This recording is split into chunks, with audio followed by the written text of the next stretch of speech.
Guni-Guni TV.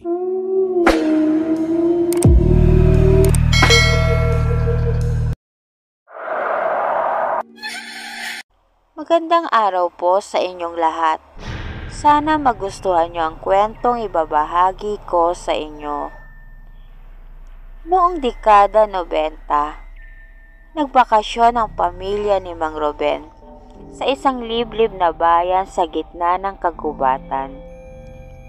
Galing silang Maynila at nais lang nilang makapagpahinga mula sa gulo ng lungsod. Kasama ang kanyang asawang si Aling Pe, ang dalawa nilang anak na sina Emil at Lisa, at ang kanilang bunso na si Ryan. Sinabi ng kakilala nilang si Mang Tano na may alam siyang magandang daan papunta sa isang tahimik na resort. Ngunit sa di malamang dahilan, naligaw sila sa isang lumang kalsada habang papasok sila sa kagubatan. Napansin nilang tila hindi na nila alam kung nasaan sila. Ang kanilang sasakyan ay dahan-dahang nauubusan ng gasolina at ang makapal na ulap ay nagdulot ng madilim na paligid kahit hapon pa lamang.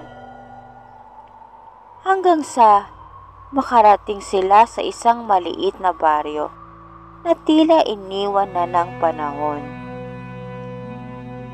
Nang bumaba sila sa sasakyan, lumapit sila sa isang matandang nakaupo sa labas ng isang kubo.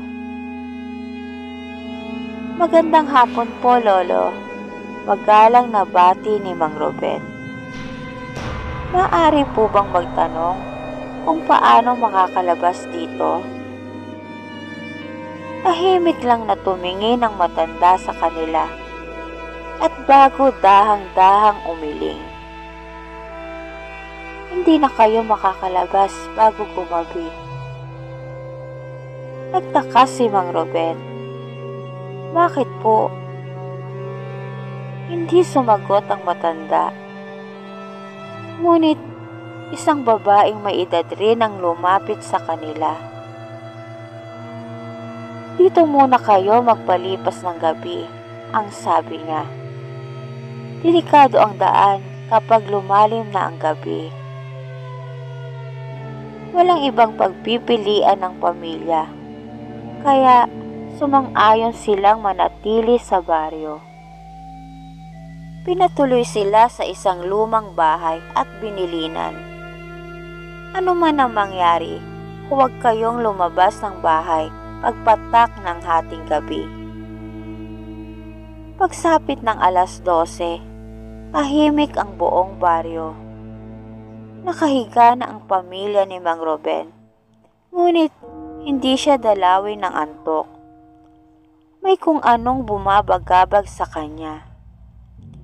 Isang pakiramdam na parang may nakatingin sa kanila. Maya-maya, may narinig siya mga yapak sa labas ng bahay. Mahinang kaluskos. Kasunod nito, may sumayaw na anino sa bintana. Matataas, payat, at may mahabang kuko. Niyakap ni Mang Ruben si Aling Pe at mahigpit na itinago sa likod ang kanyang mga anak. Pagkatapos, may marahang katok sa pinto.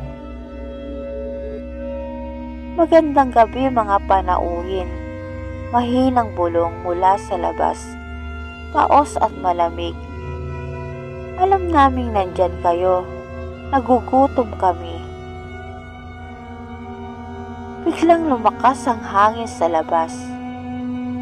Ang mga yapak ay naging mas mabibigat at ang anino sa bintana ay naging mas marami.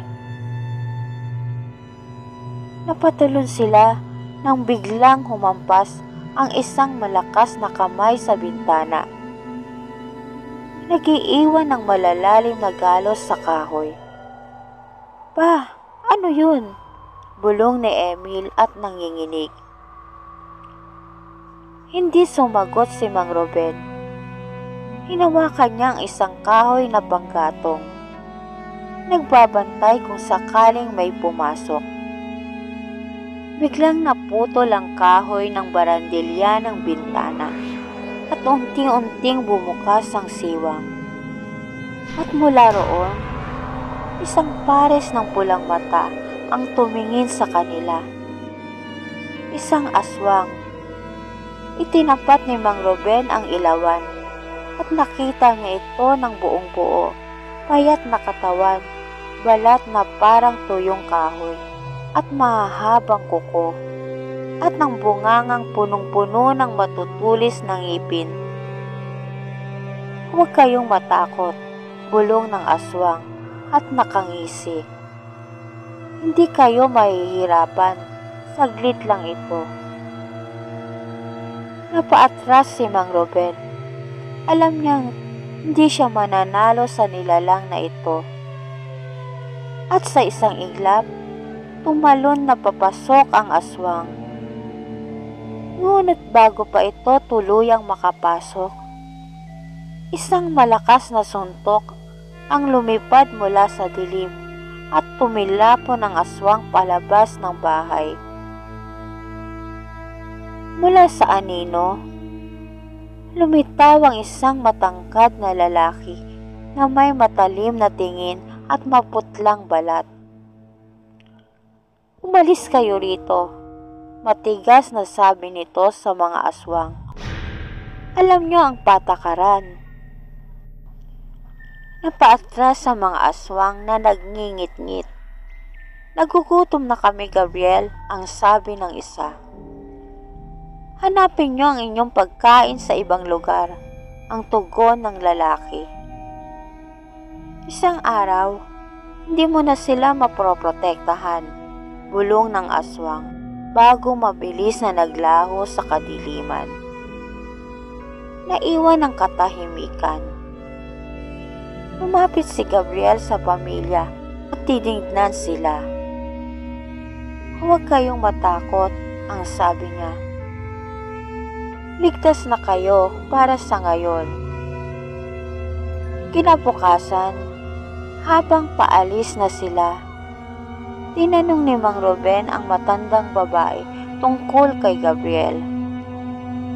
Sino po siya? Paano niya kami nailigtas? Tahimik munang tumingin ang matanda bago nagbuntong hininga. Si Gabriel ay isa rin sa kanila, ang sabi niya. Isang aswang, ngunit iba siya. Hindi siya pumapatay ng tao. Siya ang tagapagbantay ng bayang ito. Ang pumipigil sa mga gutom na halimaw na sumasalakay sa amin. Labis na nagulat ng pamilya. Aswang din siya, bulong ni Aling Pe. Umango ang matanda. Ngunit hindi lahat ng aswang ay masama. Ang ilan, tulad ni Gabriel, ay nilalabanan ng kanilang uhaw sa dugo upang ipagtanggol ang mga inosente. Hindi makapaniwala si Mang Ruben, pero hindi niya makakailang kung hindi dahil kay Gabriel, baka hindi na sila buhay ngayon. Bago sila umalis, muli niyang tinanaw ang baryo. Sa di kalayuan, nakita niya si Gabriel, nakatayo sa anino ng isang puno. Nagtagpo ang kanilang mga mata, at bago tuluyang umalis ang pamilya ni Mang Ruben, isang saglit na ngiti ang lumitaw sa labi ni Gabriel. Isang aswang na naging kanilang tagapagligtas. At dito na po nagtatapos ang aking kwento. Salamat po.